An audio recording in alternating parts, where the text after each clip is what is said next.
Good morning, good afternoon, and good evening. This is Comic-Con Radio.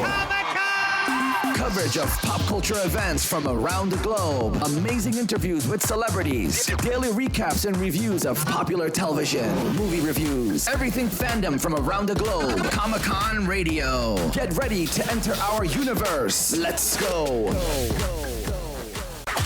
This is Film Center, your number one show for real entertainment industry news. No fluff, all facts. Now, here are your anchors, Derek Johnson II and Nicholas Killian. Hello, everyone. This is Film Center. My name is Nicholas Killian. I'm Derek Johnson II. And this is your number one place for studio news. What are we talking about today, Derek? Today we are talking about how the Oscars can be affected by the current WGA and SAG strike. Yes. So I had an idea, right? So we've already done shows on the WGA, right? Strike, and the SAG after strike. Yes. So I thought the only way forward was to think like, okay, well, what would a Oscars look like with the WGA and SAG after strikes? So, the actors make up the largest portion of the Academy of Motion Pictures, Right. Arts and Sciences. Something that's quite interesting is that, it's planned to be March 10th of next year, 2024, although all dates are always tentative. Right. However, if it's being planned for March of next year, the voting and stuff, it starts in November. Right. So, obviously, if the strike goes that long, it's going to be affected. Right. And the thing is with the writers and the actors striking, with the writers striking, I mean, there's no witty responses, there's no monologues, there's no nothing. I mean, we might benefit from that. The Oscars not having giant monologues. I mean, let's be real here. The Oscars have tanking ratings. The last time they had good ratings, there had to be physical violence. Right? Like, let's be real. Oscars are really, not saying that, Oscars are bad awards, but the award show itself, I mean, they've been cutting who they show receive an award more and more every year. Right? They've been cutting who they show receiving awards outside of just the best actor, best director, that kind of stuff. And I think that it's a, tale to the signs. A couple years ago, there was the hashtag Oscars are so white, right? Right. So, and even beyond that, there are just people in general who just aren't into the Oscars like it used to be. Well, yeah, and the thing is that I have a teacher who is a makeup artist, and he said they don't even show any of that portion of the Oscars, right? Right. Because the Oscars is already like 3 hours long. Right. What they already show and cut down, it's already 3 hours long. And what's crazy is that they have all this stuff, and they believe that they think they need a monologue. I mean, it is an award show, so it does need to be entertaining, especially for the entertainment. These are entertainment awards, so you think that these people know what they're doing. However, it's like, because it is still the nature of the show, you have to call out names, and you have to have people go up there and give those names, and they have to give a speech about, this and that. There are many famous Oscar moments, right? You love me. You really, really love me. And then, famously Marlon Brando giving up his spot to talk to a Native American woman who was then booed by the Oscars crowd and then beat up backstage. And that's wild. Yeah. So, I mean, you would think if they have the best writers and actors that the Oscars every year would be an amazing performance. That's the crazy part. I don't think that people who put on the Oscars must be those same people, I guess. And even if they aren't, it's like, you don't want to ask those guys for a little help or something? Right. I mean, why wouldn't you use all of your assets to the best of their ability? Right. But kind of getting back on track here, SAG is the members of SAG are a huge part of the Oscars membership. All right. Mm-hmm. They have the largest membership there, having over 1,000 members be part of that 10,000 member group. Right. The Academy of Motion Picture Arts, they have about just over 10,000 members. The SAG makes up most of it. So if they strike, you're going to have some people who, A, aren't going to vote, and B, might not even show up. Although, it's like, if I'm in the SAG strike, can I receive an award from the Academy? Like, am I even allowed to do that? You know, because they are having these interesting rules where, like, I was at San Diego Comic-Con. This recording is done on the 26th of July. San Diego Comic-Con was this previous weekend. Film Center was there. Right. We saw and talked to different celebrities. Right. They were just like, oh, we're here just supporting our fans. Like, they could not reference any past movies they've been in. Even though those movies are already greenlit and done by SAG, they don't want any attention towards the producers or anything they might have done, right? So it's weird. Are they allowed to join it? Where's the line? And if they can't, then how does this affect voting? Right. And there's a surprising amount of films that are still going on that are on SAG waivers. Right. But like I said, though, the cost of last year's SAG, the cost of last year's Oscars in 2022, according to News Nation Now, was around $40 million to produce, given everything that includes, you know, the live show, red carpet, everything like that, right? The Oscars generated a lot of revenue for the Academy of Motion Picture and Sciences, which is reported to be around $137 million in total revenue related to activities in the fiscal year of 2022. This was increased by nearly $20 million from 2021, which the revenue was $117 million, and that was according to the Hollywood Reporter. Okay. So, I mean, and then the city of Los Angeles is estimated to lose over $200 million in total projected revenue, as according to tourism, hotels, restaurants, shopping. And this number is correlated and backed by a CNN article from 2008 that estimated that the Oscars bring around $130 million in total tourism revenue for the city. There's a lot of people who fly internationally to be a part of the Oscars, to view the Oscars. So for people who don't know how the whole Oscars spiel goes, in modern times. It used to be a little bit different, but in modern times, you now have certain people who vote for the Oscars, and they go on campaigns, right? Campaigns to get people to vote for your consideration. That's why you see all those billboards. That's why you see those ads. Oh, for your consideration, because they're trying to get votes for you to vote for them for best. It is also said that sometimes people just buy them. Right, they know the specific voters, and some people just purchase them. That has not been confirmed to be at any. It has not been confirmed that any one movie has done this, but it is a bit of a local rumor that is quite popular. But as far as the actual current calendar goes, so the general entry category submission deadline is Wednesday, November 15th, and once again, we were recording this on July 26th. The Governor's Awards is at Saturday, November 18th. Preliminary voting begins Thursday, December 18th. The preliminary voting then ends the 21st of December. The Oscars shortlist announcement is on Thursday, December 21st as well. The eligibility period ends Sunday, the 31st of December. Then the nomination voting begins. Okay, this is when all the stuff starts heating up. Right, because all the categories have been finalized. January 11th, Thursday is when the voting begins at 9 a.m. It's very specific. By 5 p.m. on Tuesday, January 16th, the voting ends for Oscars. The nomination ends. Right. They only have really 5 days to do this. Then the Oscars nominations announcement comes out on the 23rd. Now, this seems like it's far away, but you can tell in January there are 3 big hits here already, right? Right. Beginning voting, ending voting, and then nominations, right? Basically happens in a couple weeks.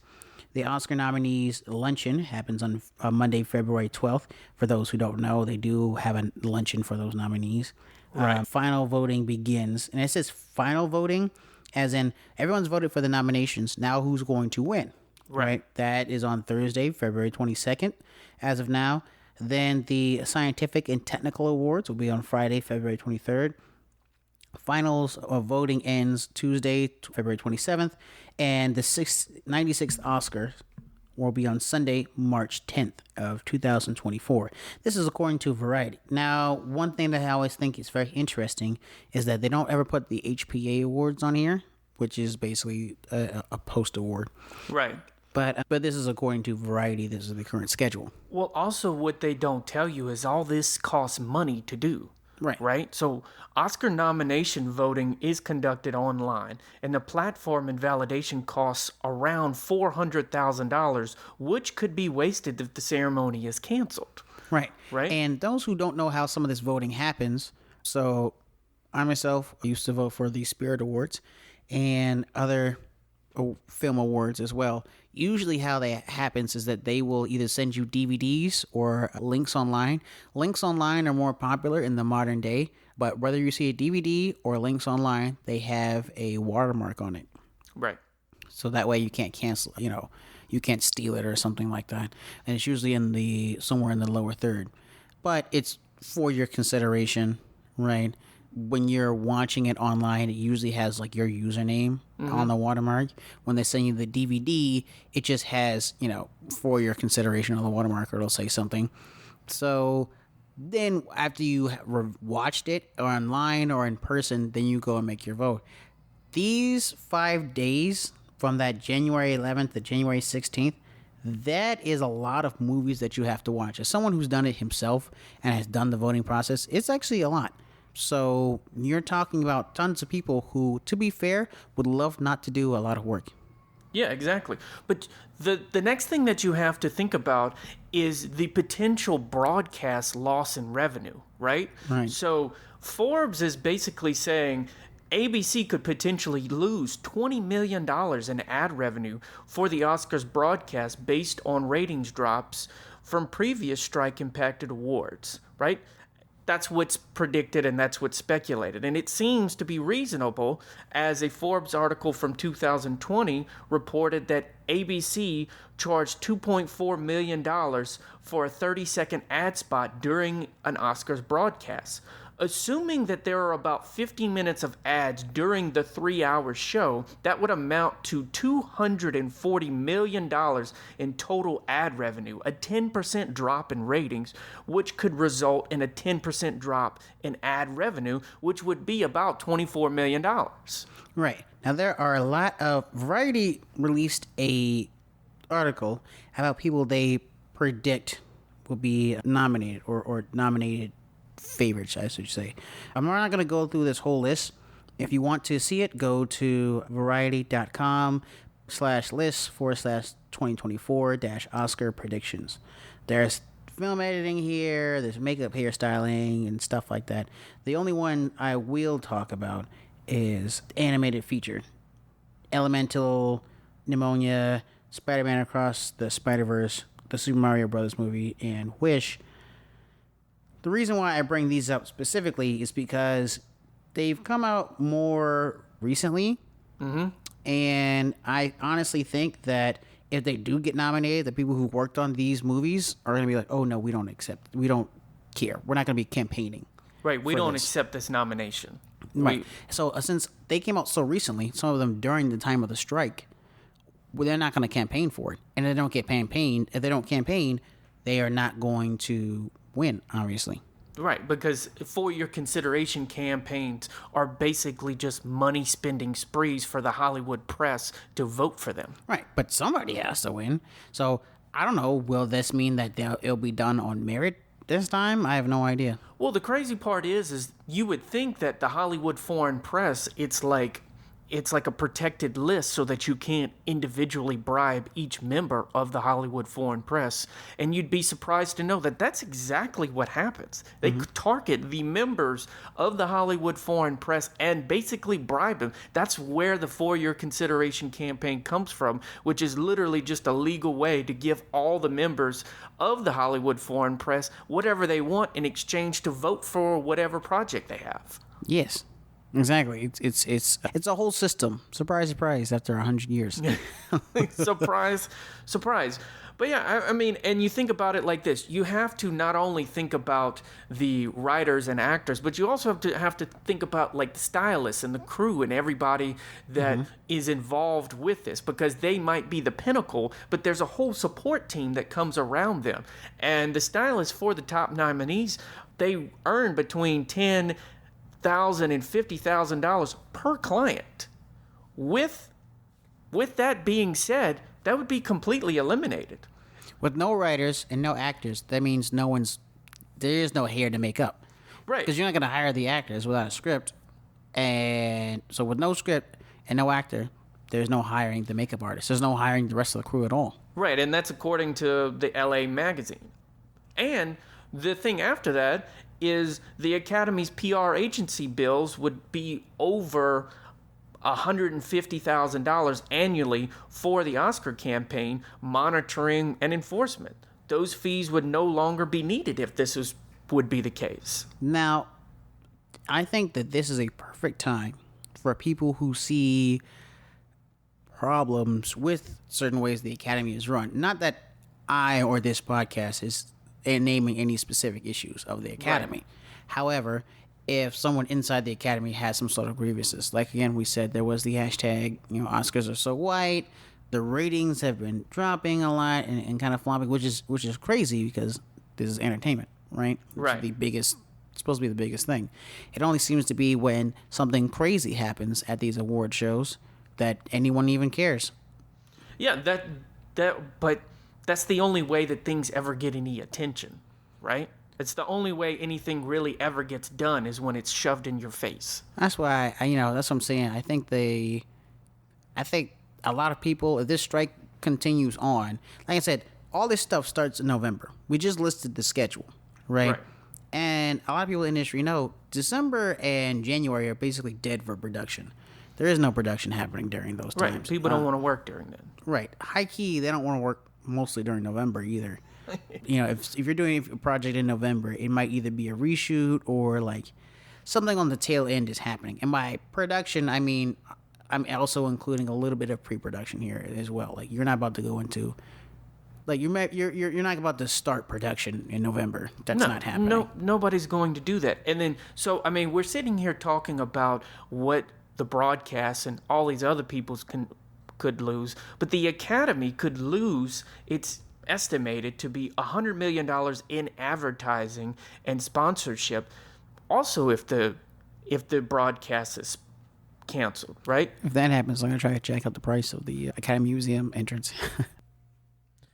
And what we're not talking about is networks like ABC pay around $100 million for the rights to air the Oscar telecast because it's a show just like anything else, right? And a show that has ads, so of course they want to show it. Right. What ABC could potentially do if the strike lasts long enough is they could sue the Academy for damages if the show is canceled. Because remember, the contract already been signed. Yeah, the contract has already been signed. So that's what's speculated, and it seems to be accurate, as a Variety article from 2016 reported that ABC pays about $75 million a year to broadcast the Oscars until 2028.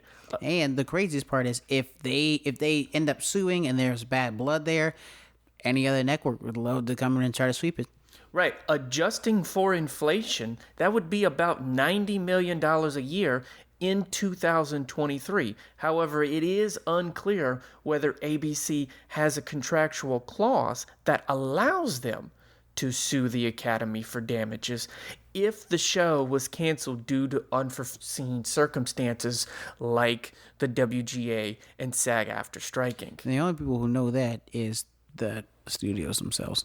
Right, and then Oscar campaigns by movie studios, it's estimated, cover over $300 million per award season in marketing, events, and lobbying efforts. These investments would see little return, and that's what the estimated number is, and it seems credible, as a Los Angeles Times article from 2019 cited a similar figure for Oscar campaign spending by studios. The article is noted that Oscar campaigns can boost box office performance, DVD sales, streaming deals, and prestige for films and their filmmakers. I mean, they're one of the greatest advertisements. I mean, because if I see a movie, take me out of it. If anyone sees a movie, and let's just say it's some action flick starring Liam Neeson, okay, they're like, all right, cool, another Liam Neeson action movie. But if you hear, it's nominated for Best Picture, this movie must be good, right? And the thing is without the Oscars, all these benefits would be diminished or lost. And I think another thing we're not talking about, and you and I both know this, is that the Oscars is just one big giant advertisement. That's what it is. Everything that those actors wear on the red carpet is just an advertisement, and it's borrowed for that night. There's a lot of... this happens every time. You'll have some reporter, stereotypically female usually, who asks the question, what are you wearing? Exactly. Or who are you wearing?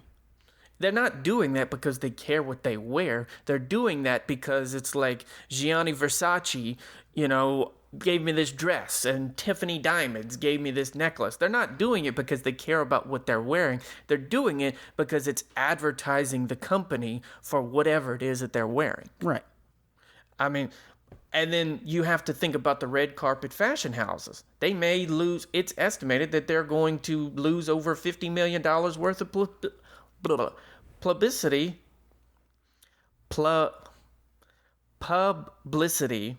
and exposure they bank from the Oscar attendees wearing their dresses and jewelry. I mean, it seems feasible, as Business Insider article from 2019 reported that red carpet fashion generates millions of dollars in media value for brands. I mean, what's crazy is that, what people don't understand is that the red carpets that you see on TV is a very minuscule amount of red carpets that happen.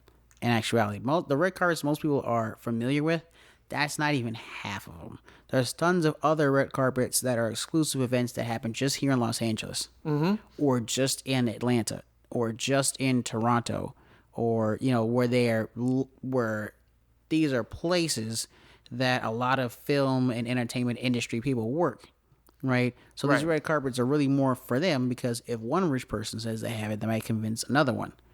Right. Well, and then also the thing is the number one thing that people realize whenever they come to Los Angeles, I'm sure you got it and understood it and so did I when you move here, is that where are the Oscars held, right? Right. Hollywood Boulevard. Right. It's literally just Hollywood Boulevard, and they just dress it up to be something else. Right. They shut down the street. It's actually really crazy to watch the transformation. Right. And it takes about 2 weeks. Oh, it's a huge thing. I mean, everything in Hollywood's fake. Right. And you sit there, and the crazy part is the security is ridiculous. Top-notch security. You have celebrities that, 1 year Tom Hanks went to the Oscars and he forgot his driver's license, right? Right. And he was going through, and they were like, "Can I see your driver's license?" And they were like, "I'm Tom Hanks." Right. You know who I am. You know who I am. Right. But it's like, listen, I know who you are. We all know who you are. But we have to, it's policy. It's the rules, yeah. I need a passport or your driver's license stating that you're Tom Hanks. I understand how ridiculous this is, but that's just the policy. Because we can't make an exception for you, or else we'd have to make an exception for everybody. God, imagine going to the DMV one day off of work, and you're just sitting next to Tom Hanks who has to get his driver's license renewed. That is great. Because, you couldn't send an assistant to do that. No, you had to go, either physically or you can do some of the things online nowadays. I'm assuming they have some system where they don't make Tom Hanks walk into the DMV. They do it for the Oscars. They probably do it for the DMV. It's like a shutdown. You shut down the DMV for the day or something. I remember back in the day, Rihanna shut down the store so she could shop in peace.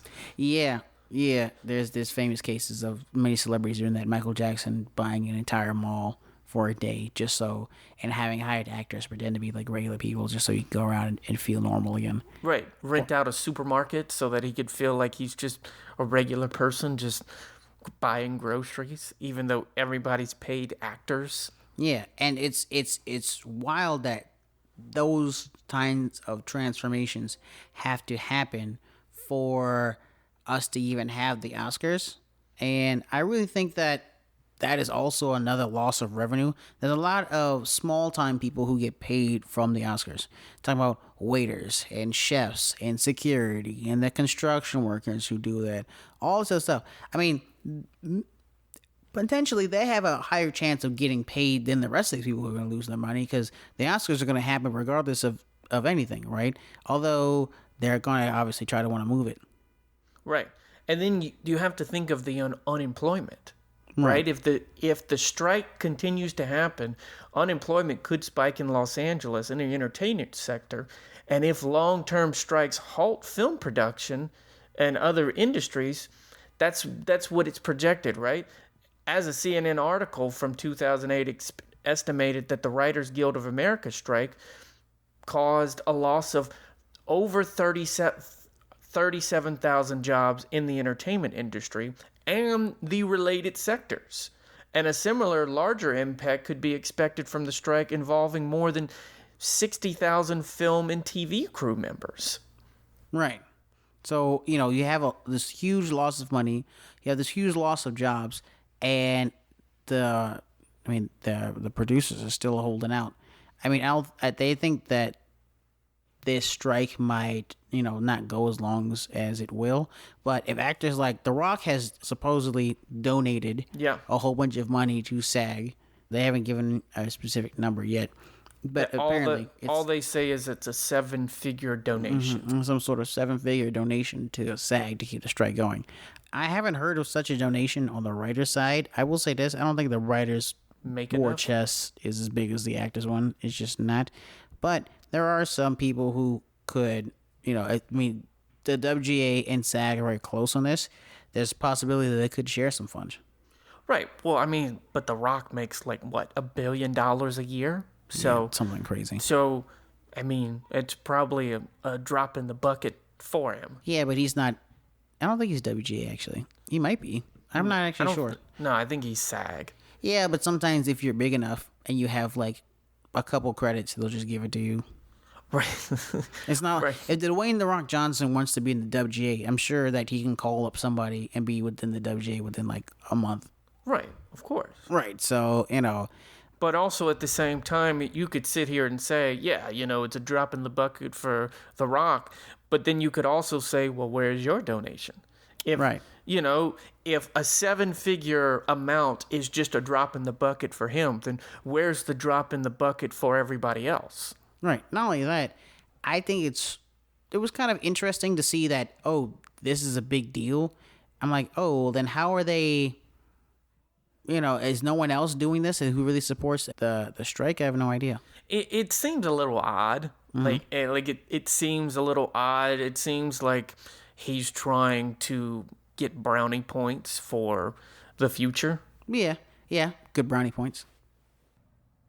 So I heard a surprising statistic is that the statuettes that are made for the Oscars are valued at over $300,000. Well, did they $300,000? Really?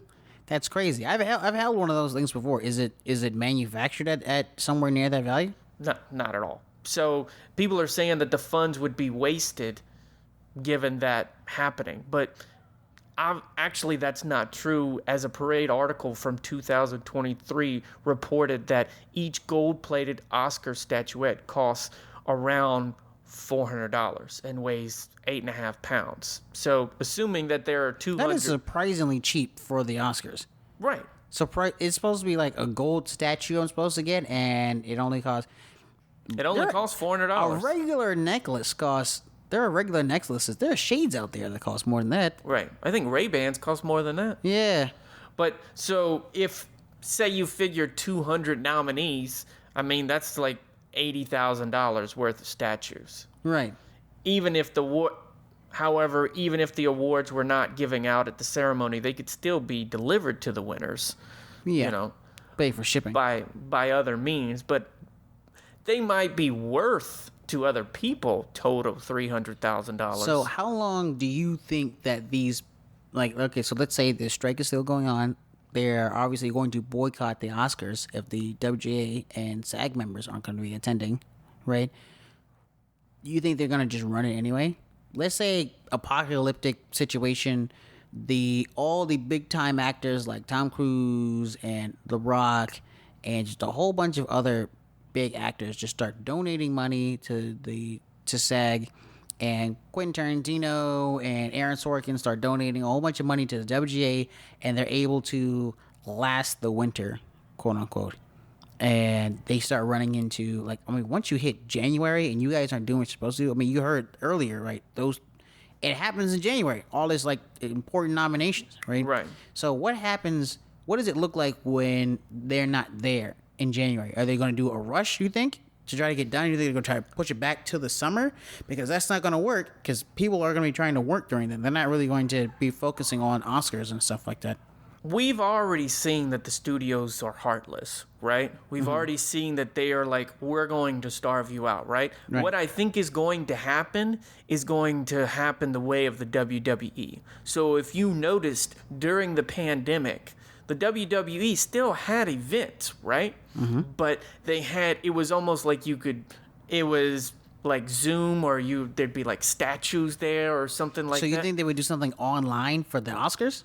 Something that's online. Well, the whole thing, but the thing is the wrestlers were playing to nobody. They were playing to nobody. Yeah, so you think they might do the award ceremony to nobody? They could possibly do the awards show to basically nobody. Still have it on a reduced size, and then send out the statues or send out the awards via that. I think that they're going to try and save as much money as they can, because they want the money. We've already talked about how much money is made through this. It's hundreds of millions of dollars.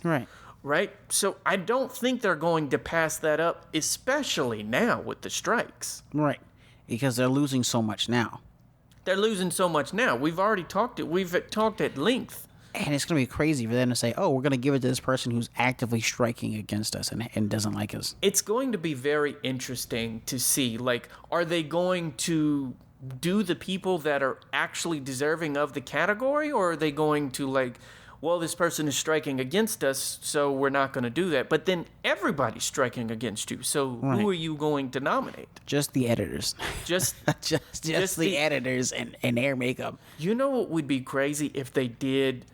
The stuntmen finally getting an Oscar, that a new category. You have IATSE, which is basically all of the support staff of the entertainment industry. Key grips and all that. What if they did an Oscar and they spend it to the fact that it's like, oh, these greedy actors and writers, we're going to put on a support Oscars. That's a great play. What if they would do something like that? They would do something like that. That is actually genius. Like, for them to say, oh, because these guys are being greedy and dumb, we're going to shine light on people who really need it. Because the crazy part is, I've been a key grip on some feature films before. If I was a key grip and I learned that I'm getting an Oscar for being a key grip, bro, I'm going to show up. The IATSE is not striking. No. IATSE is not striking. I'm going to show up for that Oscar. I ain't going to lie. For key gripping, are you serious? I'm going to do it. I don't even know how they would measure that, but that would be crazy. That would be a genius move, though. But the crazy part is people would know what the studios are doing, but the marketing would be, and the way they would angle it, they'd be heroes. That'd be a genius move. Heroes. People would view them as, oh, I guess they're not that bad, because they're shining light. And the crazy part is that you think there's a lot of actors and writers, and there is in the Academy. But compared to the amount of actors and writers who are working on that level in WGA and SAG and the amount of people in IATSE, it's not even close. We're talking about, like, for every one actor, there's probably like 500 IATSE members. Right. And then for every one writer, there's probably like even larger numbers, like 700, 800 IATSE, probably larger than that. Probably what I'm larger saying? than Because that. on a feature film, you have really one writer, or maybe just even if, let's say it's a group of a couple writers, let's say like 10 writers on a script. Okay, well, in IATSE, when they're in production, you have hundreds of people sometimes. Well, right. Well, and here's the thing is this, right? So when I was talking with my teacher about ventilating and getting into IATSE, right? He was telling me that it's around, at the time, it was like $3,000 or $3,500 to get into SAG, right? Right. But to get into IATSE was like $6,500. So it was double the price of SAG because IATSE gets you way more work than SAG does. Way more work. Way more work. Right. So, I mean, It would be something that's pretty incredible. But yeah, those are our predictions for if the Oscars continues to, for those predictions for the Oscars if the producers keep doing what they're right, doing. and the strike continues. But anyway, this has been Film Center. I'm Nicholas Killian, I'm Derek Johnson. and we will see you next time. See you next time on Film Center. This has been Film Center on Comic-Con Radio. You can follow the show at Film Center News on all major social media platforms. Tune in next Wednesday for a fresh update. Until next time, this has been Film Center. Good morning, good afternoon, and good evening. Signing out from another amazing episode of Comic-Con Radio. Tune in for your daily shows of Comic-Con Radio. Go to comiccon-radio.com. Reach us on social media, Instagram at Comic-Con Radio. Comic-Con Radio, taking the world one listener at a time.